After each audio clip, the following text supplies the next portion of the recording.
សួស្តីបងប្អូនទាំងគ្នាថ្ងៃនេះខ្ញុំមកចែកម្លែកបទពិសោធន៍ក្នុងការប្រឡងរៀនយកបានបើកបរកូរ៉េដោយចំណាយលុយតិចនិងពេលវេលាតិចបងប្អូនណាទី1គឺយើងត្រូវទៅរកហាក់វ៉ាន់បងប្អូនទៅរកហាក់វ៉ាន់ទៅដើម្បីចុះឈ្មោះជាមួយគេដើម្បីយើងទទួលបានសិភៅវិញ្ញាសានិងទ្រឹស្ដីផ្សេងៗដើម្បីយកមករៀនខ្លួនឯងនៅផ្ទះទេបងប្អូនណាហើយការប្រឡងទ្រឹស្ដីនិងច្បាប់ផ្សេងៗគឺយើងមានដល់14ភាសាបងប្អូនការប្រឡងមានភាសាចិនភាសាអង់គ្លេសភាសាកូរ៉េហើយនិងភាសាវៀតណាមអញ្ចឹង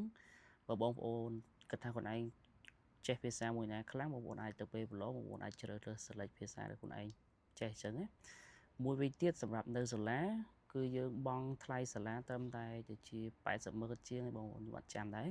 ចន្លោះពី80,000ទៅ90,000ទៅណាអញ្ចឹងបងប្អូនបើបងប្អូនមានពេលបងប្អូនរៀនដាក់កាយវិភាគរៀនទៅមួយថ្ងៃ6ម៉ោងរៀននៅសាលាហ្នឹងអញ្ចឹងបងប្អូនធ្វើអញ្ចឹងយើងអាចឆាប់ជាប់អញ្ចឹងត្រឹមតែពេលមួយសប្តាហ៍បើសិនយើងរៀនច្បាប់ក៏លឿនប្រឡងក៏លឿន